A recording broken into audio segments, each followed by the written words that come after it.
I'd like to welcome everybody to the regular town board meeting for September 25th.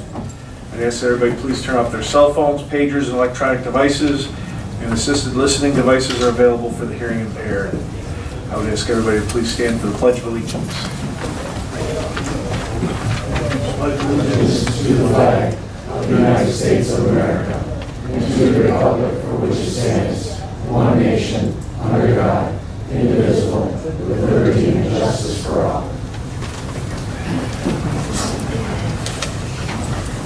I would also ask for a moment of silent reflection, keeping in mind the hurricane victims and the earthquake victims.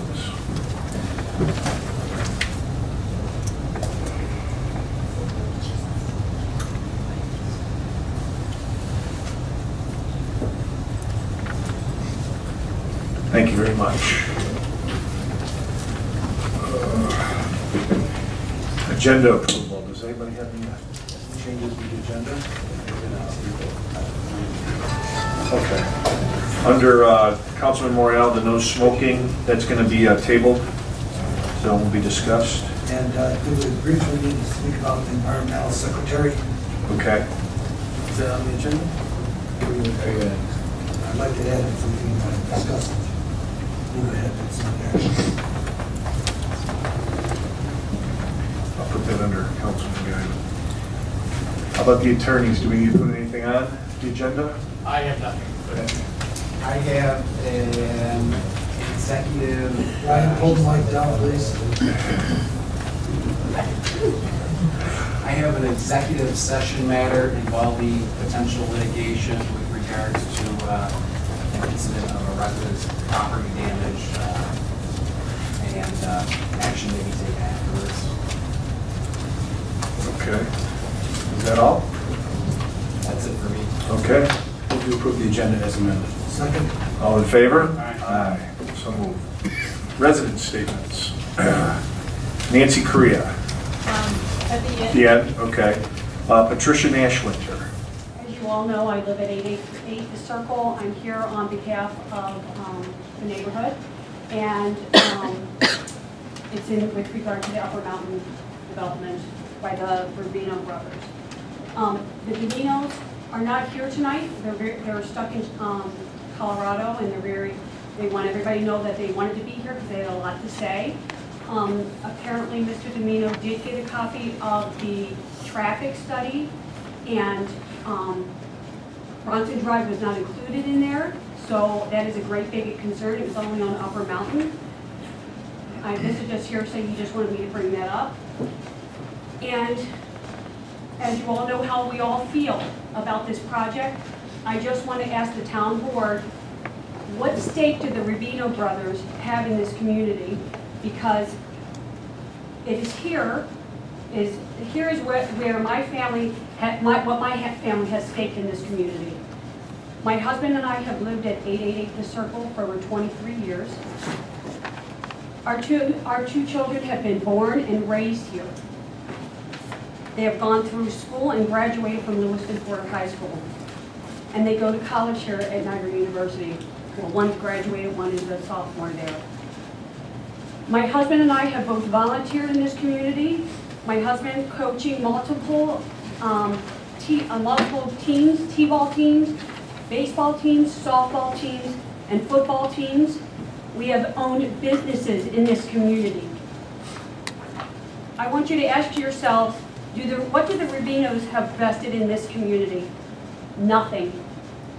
We have our entire lives, as most of the people in this room do, vested in this community.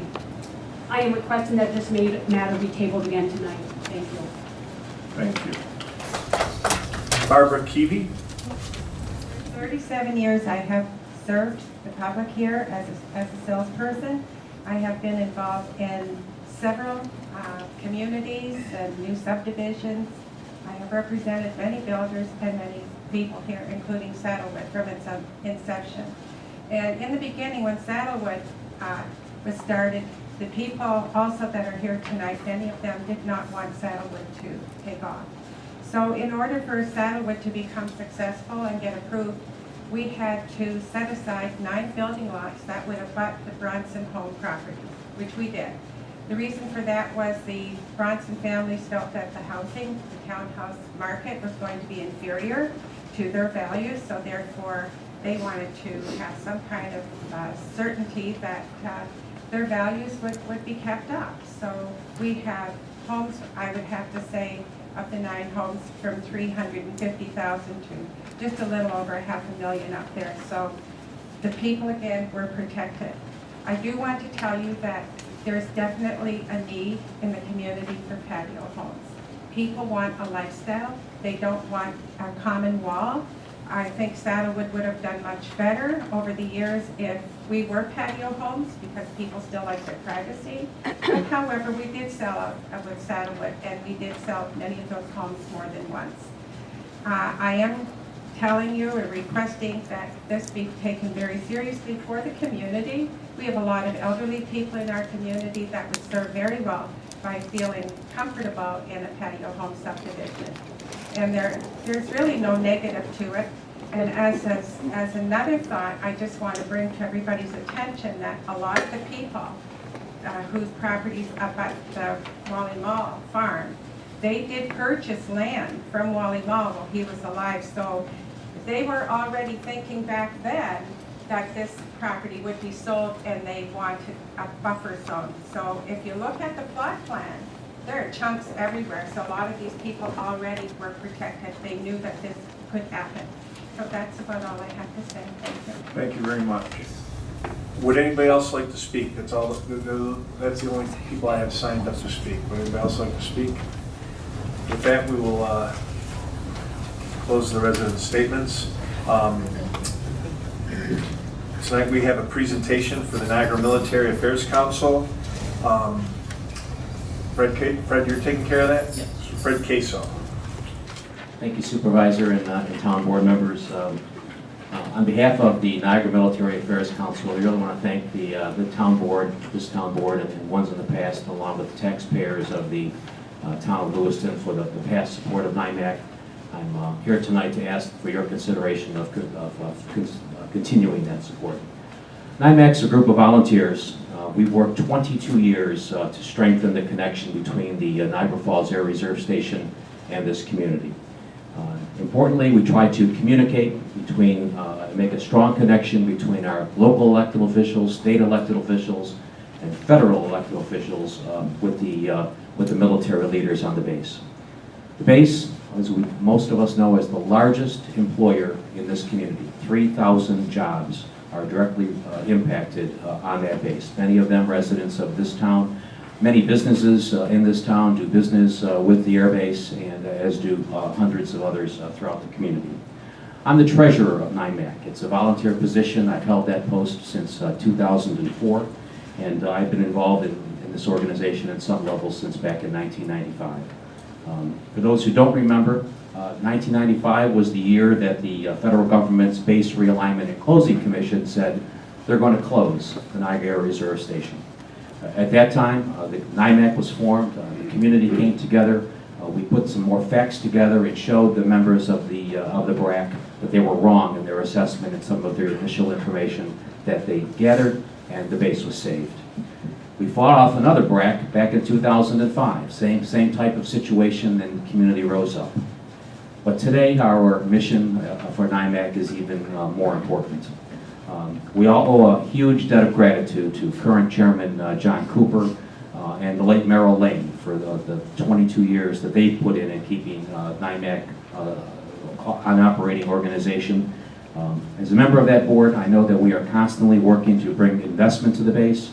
I have no hesitancy in saying that we're directly responsible for tens of millions of dollars in new construction, new facilities on that base, all to make that base look even more prominent if sort of BRAC come again and start seeing if this base should be closed.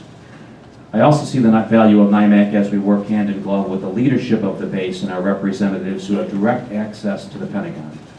In the overall mission, we have 2 units of the base, the 914th Air Wing and the 107th Attack Wing. Bringing new missions for the long-term excellence of those units just doesn't happen.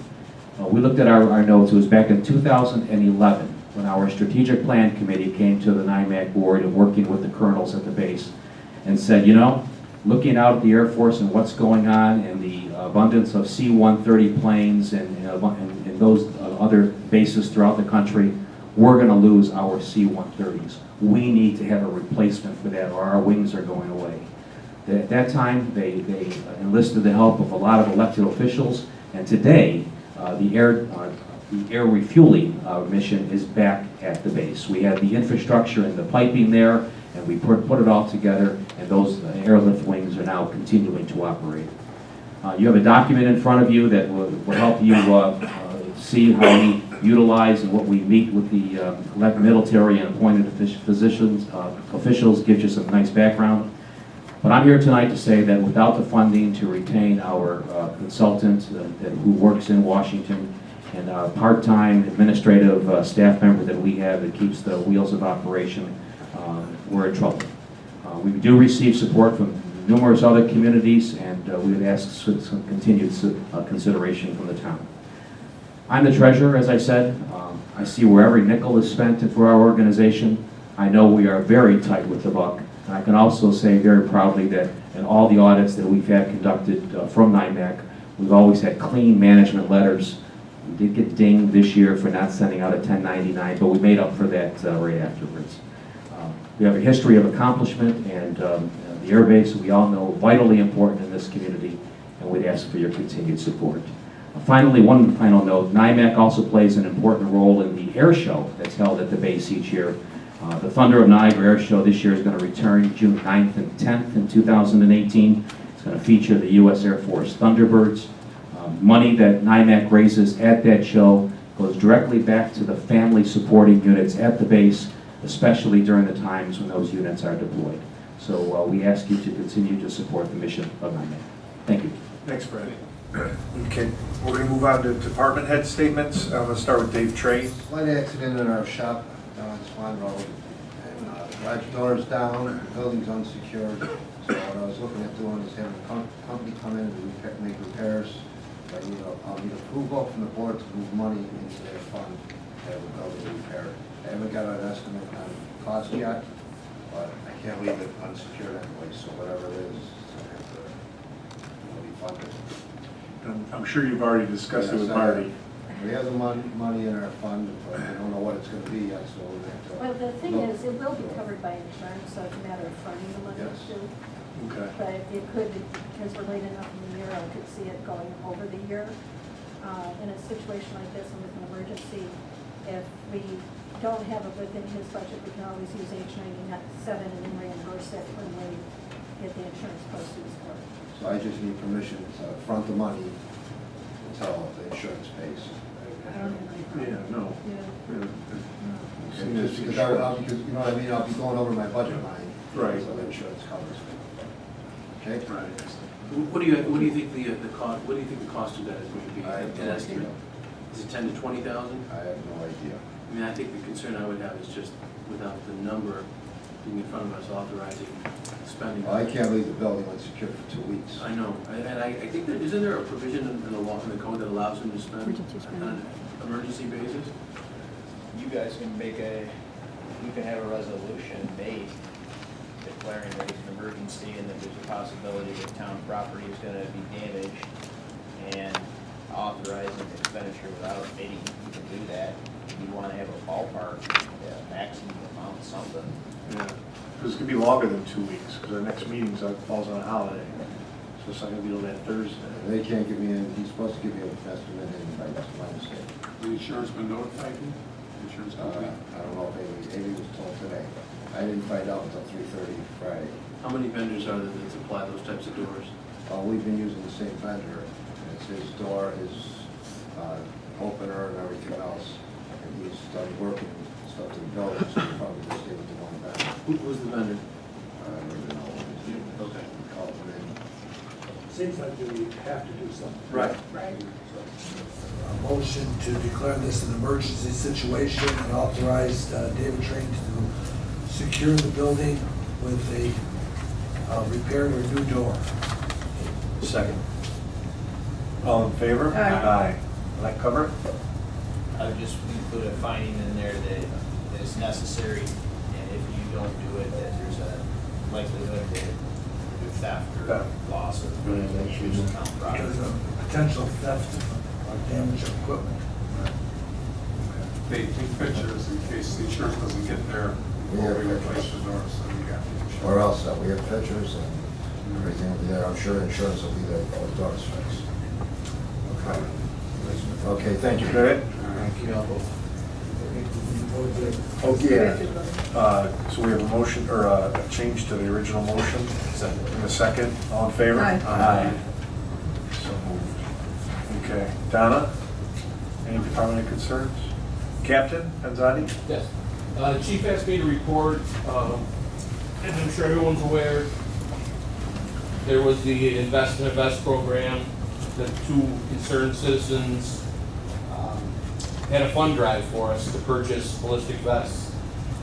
Chief wanted to report that the vests have come in. You have all of them except for the one for Taser, our K9. They're in, they'll be issued starting tomorrow, issued out to our officers. And just would like to really thank Claudia Rasco and Arlene Slitz for all their time. And above that and beyond, I'd like to thank the community. The community donated over $30,000 to our police department to purchase these vests, which is something that we would have never been able to afford in our budget. So the community paid for these entirely out of pocket for us. So on behalf of our department and our families, we'd like to say thank you.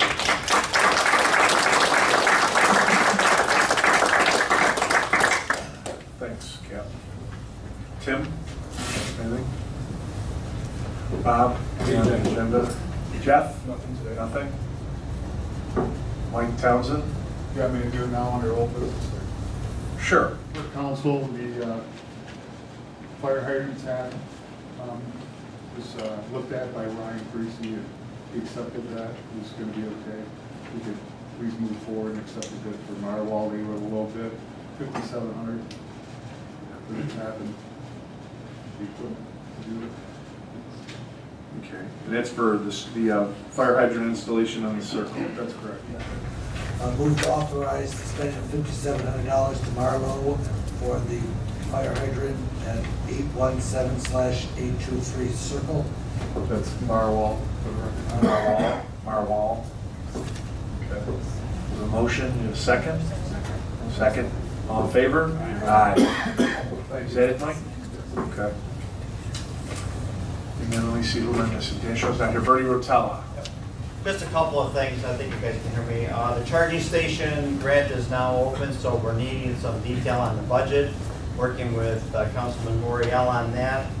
Our DASD fire heavy-duty truck and fire hydrants went in last Thursday, so hopefully within the next few months, we'll get another step to getting that for next year. We're filling out the SAM grant application for the sewer extension in Sanborn, and then we're working with Jeff Ritter on Jeff, what's the name of that piece of equipment? I keep forgetting. It's a combined heat and power unit is what you're looking at.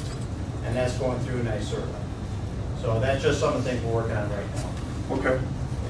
Thank Any you. questions for Bernie? No? Okay. Thank you. Thank you, Bernie. Okay. Approval of the meeting minutes. I have one thing, Oh. on the meeting minutes. Oh, okay. On April 28th minutes, I believe these were already approved by the board, but I hadn't read it, I'm sorry. But on page 137, under guidance to approve Murray Roofing, it said that Plastics said this can be paid under A6019-1400. That is inaccurate, that's the wrong account number. And so I wrote up that Plastics said we can transfer the money from the insurance, which is the A1910-0400 buildings contractual, which is A001620-0400, and then pay for the repairs from the buildings contractual. That's what we were trying to accomplish. It just got in the minutes wrong. Make a motion to amend the minutes. From April 28th? April 28th, previously approved. page 137. Second. We have a motion. We have a motion and a second. All in favor? Aye. Thank you, Marty. Okay. Moving on now to the approval of meeting minutes. Are there actually, we have none to approve? No. Okay, that was it. Audit payment? Councilman Morreale. September 2517, I move to approve the regular abstract claims numbered 2626 to 2786 and recommend payment in the amount of $311,894 plus a post audit of $5,090.77. Second. We have a motion and a second, all in favor? Aye. Lower River Road water issue? I'd like to table that for one more. Okay, we'll be tabling the Lower River Road water issue.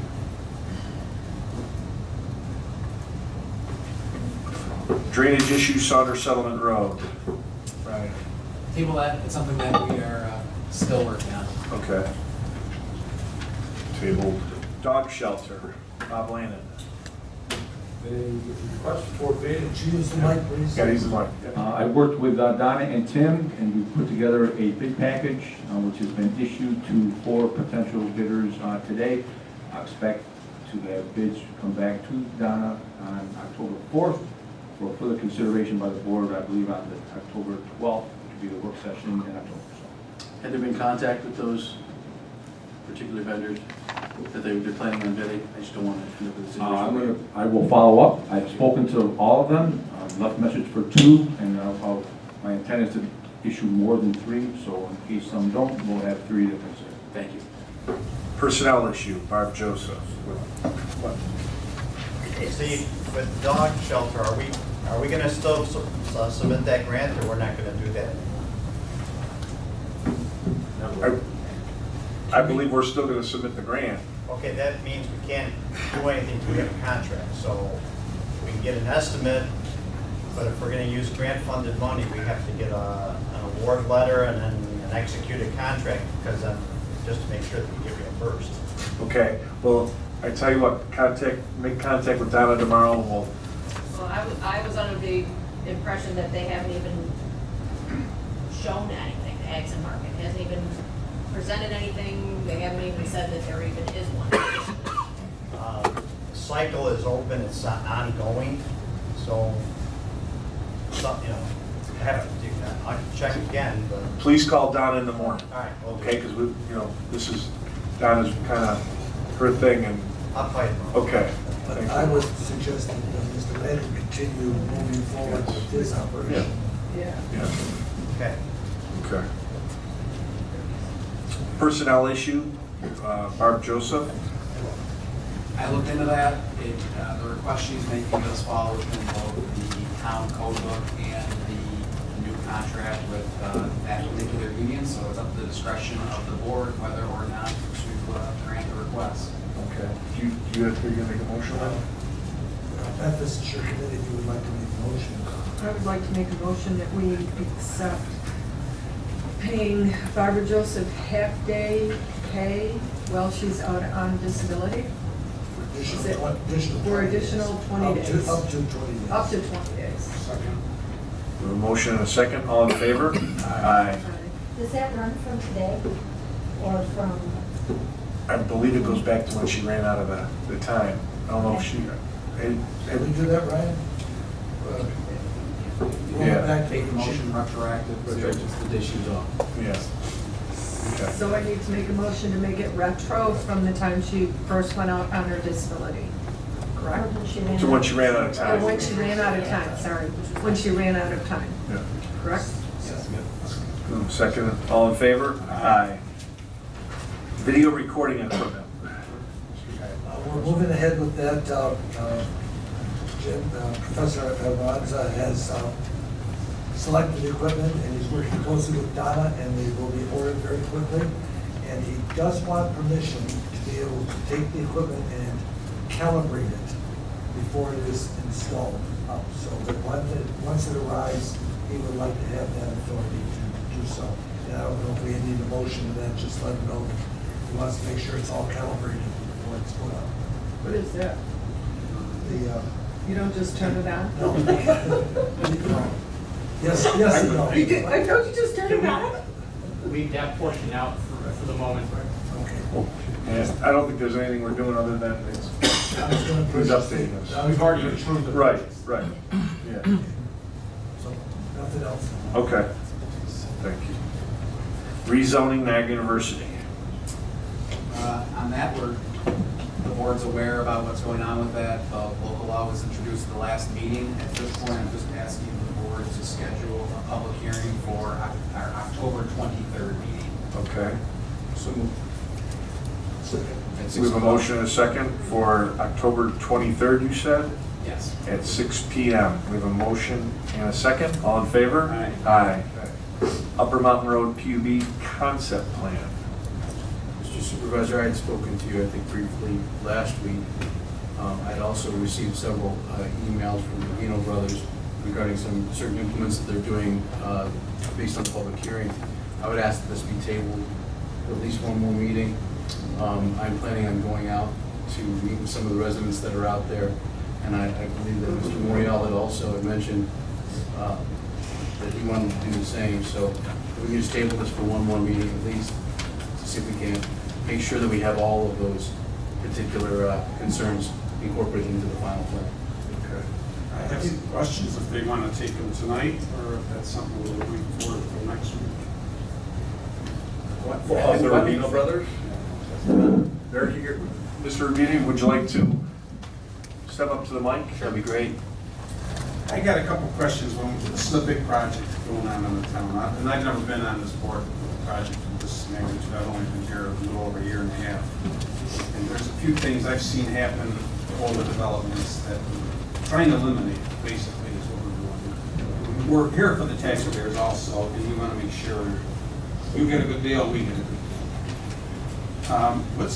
As far as a written guarantee that the town, for any damages occurred during construction, whether it's blasting, flooding, the residents have cracks in their houses, are they gonna come back to us, foundations, plaster, any flooding?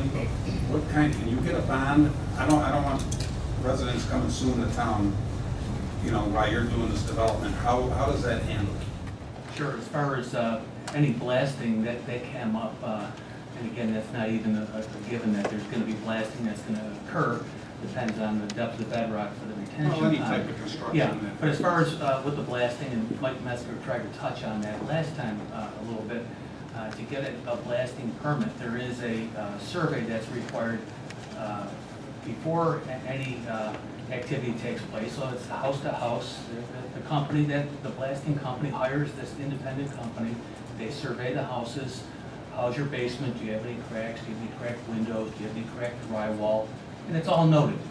And then during blasting, if it does happen, there are all the seismic blasts are recorded. And then after everything is completed, this company goes back, independent company, and again, they resurvey all the houses again, so someone, if they do have damage, then it's covered by the blasting company. They are bonded. Now, the liability to the town infrastructure. Now, there's water lines and sewer lines obviously being used right now in that area. Now, I was reading on your project, when it's completed, we're going to use roughly 27,500 gallons of water a day is what the project report says. Now, if we have to put another line in us to help with the excessive water that's going to be needed for sewer, I don't know. That's not my business. Are you liable or is the town liable for that to cover your property development? That's just things I want to touch on. I don't know. Well, when our engineer was here, basically, we have to prove that there is sufficient sewer capacity and water capacity for this development. As far as, and that's not going to get approved unless the town engineer says that it works. So again, it's more of an engineering question. And again, I think we can be prepared to answer that question. Again, if Mike was here at this meeting, I'm sure he could. Bob, you would look that over to make sure that our town can, okay. Now, and again, going back to if there is blasting, whether there is or not, we're not going to know that until you do some.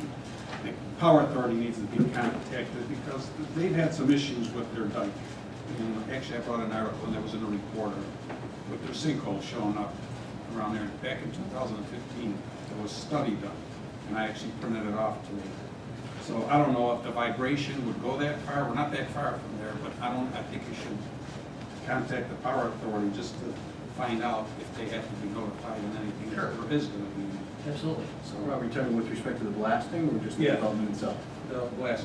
And there was some talk about, that, we have to have all basements. Well, we don't. There's different, again, if there's Forbes Construction, they just put up a ranch for an unbridled path. There's no blasting. The townhouses, there is no blasting that are built there, Saddlewood. There's nothing. So again, will there be some spots where there's some outcroppings and some rock formations? It's possible, sure. But again, it doesn't mean that, if there is issues where there's a rock shelf, there's other forms of houses that can be built. They don't all have to have full basements, they can be partial basements, they could be slab on grade. And as far as the retention pond, it might be fine. We could just get in there, there's the big knockers, and they come in and they hammer out the rock. But again, the entire subdivision that's built there right now, 70-plus townhouses and 7 houses, there's nothing. In the water table, when you're digging, are you gonna dig into the water table underneath, or? Well, again, I don't know exactly where the water table is. Again, perfect example is Lot 8 on Bridle Path Lane. They put a 8-foot cellar in there. They just poured the cellar floor a few days ago. There's not a lot of problems there. Because if you do, the reason I'm asking that is the reservation's right down the road. A lot of them still use well water. And if you change the direction or, the flow of the water table, whether it disrupts their water table, I don't know. I think it's a pretty good indication of what's been built there so far. Yeah. Now, as far as financing, we've done a project this big before? Not this big, but we do have people involved with us.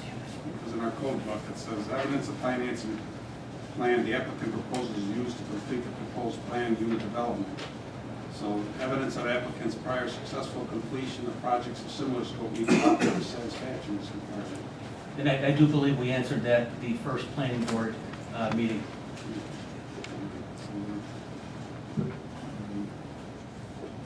Well, I looked and seen, now you said we're thirsty for development. I did go into the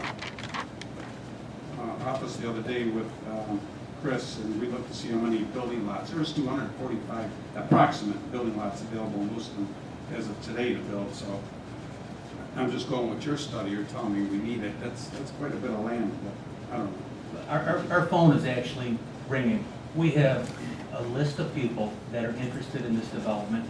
A lot of them know, a lot of these people here in this room. Again, does anybody want to come out right now? I could have contracts.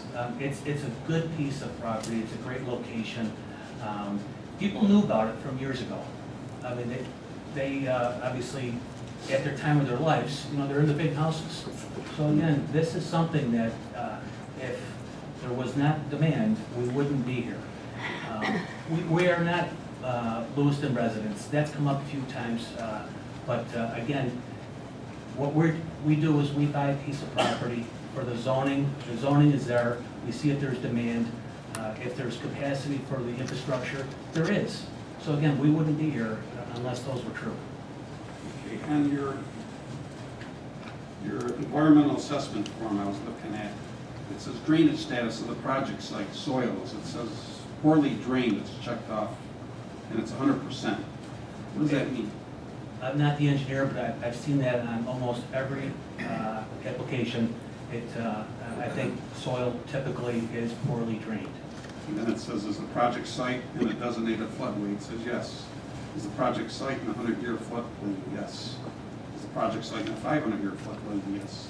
I don't know. And that's why we spent thousands of dollars with the state and the federal government with our wetland delineation. So again, this is not something that was just looking at old maps. This is all current information. Okay, a resident was here at our last meeting and said to make sure the county did the wetland study properly. Was everything okay in the wetlands as far as? Yeah, absolutely, and you have a record of that. Right, I was reading it. Now, Bronson Drive, in the original site plan that was originally drawn back, Bronson exit was supposed to be not a main thoroughfare, but is it going to be now in your first phase? It's supposed to be a stone road, basically, is what it says. As far as the original concept plan that was approved for the planned unit development, there was always to be another entrance on Bronson and on Upper Mountain to handle, I mean, it's a sizable development, so I would highly doubt that there was gonna be one entrance for the entire subdivision on Bronson. Let's see if there's anything else. You mind if I jump in on that? Yeah. Someone had said that they had reviewed a copy of the traffic study and that it only involved Upper Mountain Road, not Bronson Drive. Is that accurate? I have not had a chance to read it. I can't answer that 100%, but what I do know is for the development that was approved years ago, they did, the traffic consultant did how many units were going to be in the development versus what there is today. And again, they came up with the assessment that this is less traffic than there would have been if the original development was approved. Again, as far It's as based on the 1982 traffic. it's based on the numbers. Oh my God. It's based on the numbers of the development, but again, what they did is they looked at Upper Mountain Road in that traffic report. Right. So again, if this truly is going to, not going to happen tonight for a vote, will we have the answer to your question in the next meeting? Absolutely. Great, and that's all we could ask. I mean, I think, because I think that was one of the major concerns, is that traffic going through there, could that entryway on Bronson Drive possibly be a gated road for emergency vehicles only? That was one of the suggestions. And again, I don't know, especially during the first phase of the project, how it could be. It would need to be an open road to get access to it. It can't be a gated road. It has to be open road for safety That's New York State concerns. code. Yeah, New York State code. State code. And that's, and Mr. Morial, that's why it's now a paved road. In '85, it didn't need to be paved. Today, it has to be paved. Because of the updates in the code? Exactly. Okay. So, that answers that, but that was one of the issues that I wanted to talk about. Now, as far as you densed in the project, you put a lot of homes a lot closer together than the original plan that was done, UD that was done in '82. Now, the square footage of the properties, is there any agencies, EPA, is it okay with the amount of wetlands that you have versus the homes? Is there any ratio? Well, we're going by town code for planned unit development. So our application wouldn't be, we wouldn't be in front of you today if it was incomplete. So we follow, Mike Metzger followed the town code as far as what the restrictions are with planned unit development. Versus the amount of square footage that's not built through the whole project. All right. If there's any other questions I got that come up, a couple of the homes are butted right up against properties there. I'm trying to figure out where I was looking at them last night. And I haven't seen. Okay.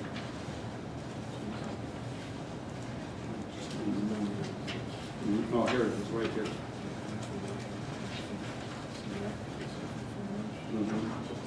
So their backyard's only gonna be 10 feet, is what you're telling me, from the next property? I don't know what you're referring to. He's talking about the townhomes, The townhomes. the issue where there was gonna be a violation, I believe. So their backyard's just gonna be 10 feet, or is it gonna be? Well, their backyard, the Carriage Lane townhouse is right, they will have 10 feet, but again, the houses, lots 36 through 38 in the new subdivision, they're not going to be up to the lot line, so realistically, if they have a 30-foot rear yard lot, they're going to be 40 feet from the deck. Are you gonna be able to put fences up, the other people? Well, we put it in there, it's in the plan that you have in front of you, that there will be no fences on those new lots, 36 through 38. No fences and no sheds. And no correct? sheds, yes. So they'll be able to use their property as part of their backyard. It'll just grass. actually be donated to the homeowners association, Okay. the townhouse association. Was there any remediation of that one issue that one of the residents raised with respect to the drive coming out onto Bronson Drive, going right into the front window, if you will, of the resident there? I haven't walked it, so that's what I was. Yeah, and I did visit the site last week, and I did speak with, let me see who it is. Do you have an address? What is the Joe, address? it's 5108 Bronson. So if you were to come out of the new proposed Bronson exit, you'd be a little bit to the left. And so his father, I believe, passed away, but his name is Joe. And I told them, I was standing on his front lawn, he was doing some yard work, and I said, I'm here to tell you about the project. And he knew a little bit about it, not a lot about it. So I said, as far as for any screening or buffering that we can do, I said, I'm standing here, and, you know, if we put some nice pines, you know, strategically on your lot, I think it'll help you out, you know, a lot, and we're willing to do that. Okay. Thank you. Between Tim, Ryan, and Bob, what is the procedure that is followed from any movement today? If it's tabled today, 2 weeks from now, what are we required to do? If action is taken today, what does that action mean down the way? Well, Or is that Joe? I'm sorry. yeah, if it is approved by the board, this is just a concept plan. They had to come back with the detailed plans for the next phase of the project. And that would all have to be approved by the town engineer to make sure it complies with all of our water codes, all of our sewer codes, and everything of that nature. So it could move, if you approve today, they're not gonna go out and start building tomorrow morning. There's secret issues too, right? Yes, there's secret issues that have to be done. Issues will be done concurrently with the advancement of the final design.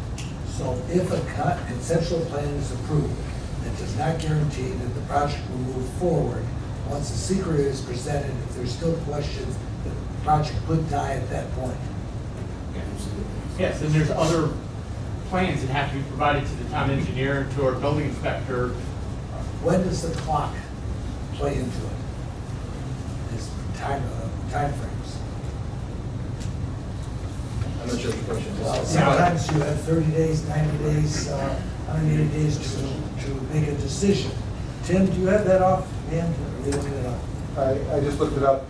Within 31 days following receipt by the town board of the report of the planning board, the town board shall conduct a public hearing, and then within 62 days thereafter, the town board shall either refuse to approve the concept plan or shall refer it back to the planning.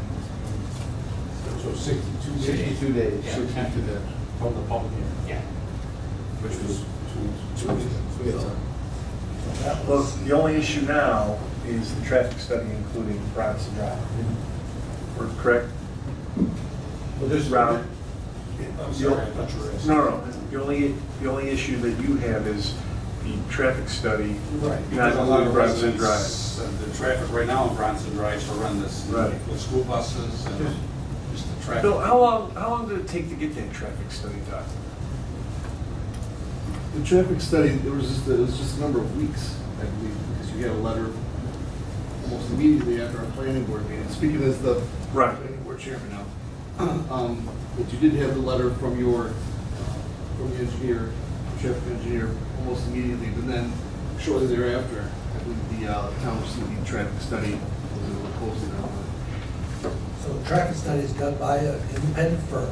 It's paid for by the developer. The traffic study, the company's reputation's on the line that it is a viable report. Right. The only thing that is probably in contention right now is the scope of the study. Right. So, can I just add just a couple more things? Is that the planning board is working diligently with the residents and the developers, and they're really scouring and digging deep into all these little issues because of the history and with Lewiston and what done wrong in the past. But what I would ask the board to consider is, as was said by our town attorney, that this is only the concept plan, and in order to get some of the answers, to the blasting issue, if there is such a going to be such activity or anything like that, is only going to be answered when this is moving forward in the progressive engineering, more in-depth engineering, and design work is going to be done. I think right now we're going to be working against ourselves getting those answers if we continue to, just to delay the concept plan. Because again, the concept plan is just that, it's a concept plan. Nothing's going to be built, far from that. But in order for this, to get the answer we need, I think I think it would be wise to consider to approve the concept. Tim, I'm gonna ask you again. The planning board sent this to the town board. Is there a clock involved in that? Yes. 62 days, right? 62 You've already acted on the initial 31-day clock by scheduling the Public hearing. public hearing. Now we have 62 days from the public hearing. Correct. 62 days. So in 62 days, we either have to send it back to the planning board, or it automatically becomes approved. Correct. Or we reject it. Or reject. Or reject it. That's the option. But you have to watch that clock. If we, Someone needs to, yes. so if we move forward, it's just, then the questions that Councilman Morale has asked, we get specific answers in the next stage. If I could say one more thing, I agree with Bill wholeheartedly, because a lot of the answers that you're looking for are not gonna come forward until the detailed plan starts to get formulated. So right now, we don't have any numbers, we don't have any soil borings, we don't have, this is strictly purely a concept.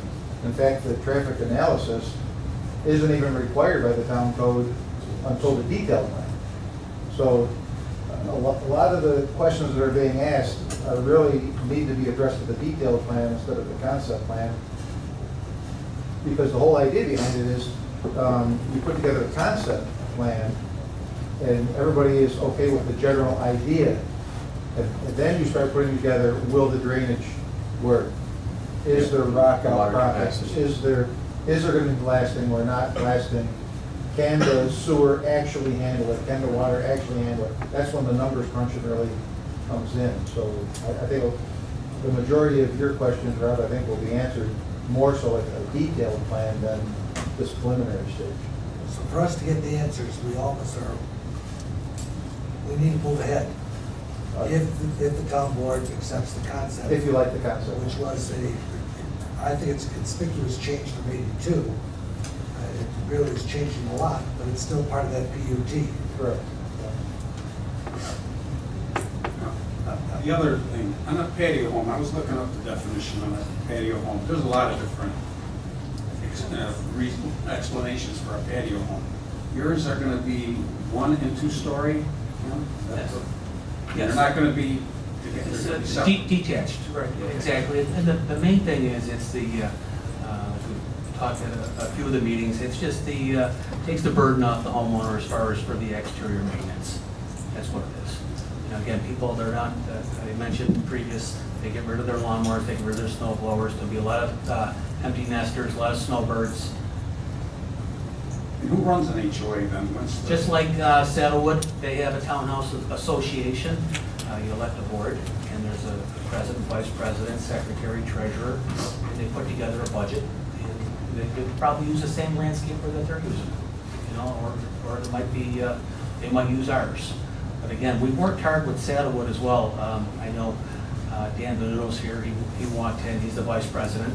And, you know, as far as they were concerned about maintenance, because right now they're doing the maintenance on the entranceway off of Bronson, and there's 9 single-family lots on Bridle Path that they're not part of Saddlewood Association, but again, they're getting the benefit of having a nice maintained entrance, landscaped, you know, the weed and feed, things like that. So I mentioned that we'll take care of our entrances that we put in, and we'll also take care of the south side of the existing Bronson entrance because that's on our property. You said you will do a traffic study on Bronson? Whatever this board, the town requires, of course we will. You know, I just thought I'd maybe comment on the whole conceptual idea, and I think I get that. I think a lot of the residents also understand that there's a multitude of steps that have to go forward before there's a shovel in the ground. But frankly, I appreciate this dialogue. As much as we can approve a concept, I would much rather have more of the details ironed out ahead of time, you know, than during the negotiation phase for what it's going to look like. So I think you're coming to the table and engaging in this exercise with us does show a lot of good faith, and I'd have to say more good faith than most developers we've had to deal with. So we thank you for that. You're welcome. I had 2 questions that will come out with the next stage would be the retention pond, whether that would be viable. So if we move forward, when you do the next stage, you'll be able to give us facts and statements that it is viable. The same thing with crossing Fish Creek. Will you be able to get permission from the Corps of Engineers? to Correct, cross it? and It's already crossed at Bronson, but whether you can cross it again. And again, like Tim had mentioned, and Mr. Lannon, as far as for a developer going in, you get the concept, and then we have to spend many, many thousands of dollars to have this engineered. So during the engineering, again, we have to make sure that we can get those pieces of the puzzle in place. Yeah, it's all part of the engineering phase. Anything else? Anything else? Thank you very much. Well, does anybody want to make a motion? In order to get the right answers, we have to move forward. Correct. And so the planning board had a recommendation, I move to accept the conceptual plan of this B&B. Unbelievable. So we have We a Unbelievable. motion. You already said you're gonna table it. Unbelievable. Now you're We've asked not. you as the Favor, resident you have not to do enough. that. We have enough. We heard your voice. Yeah. All in favor? Aye.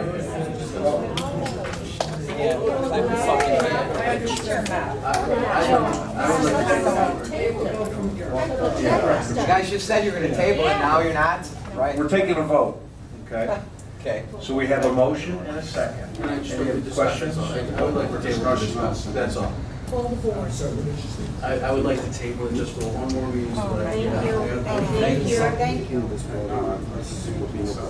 Okay, we have a motion. We do not have a second. No, Rob wants to wait. Rob wants to You take want to it. table it? We made a motion to move ahead. Right. That was seconded. And now you have a motion to table. No, it was for discussion. Right, but if you make a motion to table, that takes precedent. So you make that motion. I'll make that. Rob, are you gonna second it? Okay. All right, now you call a question on that. Okay. We have a motion and a second on tabling until the next meeting. All in favor? Aye. Okay. See, Opposed? parliamentary procedure Okay. works. There you go. Thank you. So, I do appreciate that, Mr. Mayor. I know that we want to make progress. I just think that there's been a lot of fruit that's been born from our discussions. And I think I know where this is going, but I'd like to make sure that I incorporate all of the residents' concerns as we move forward. And I'm willing to move on this next meeting. okay. Well, then, so be it. Thank you, Mr. Rubino. Thank you again. Tim, it's 60-some days, what is that? 62. We have time. Oh, should I have it quick? Yeah, You're under control. yes. Yeah, I just want to follow parliamentary procedure. Very nice. Okay. That takes care of old business.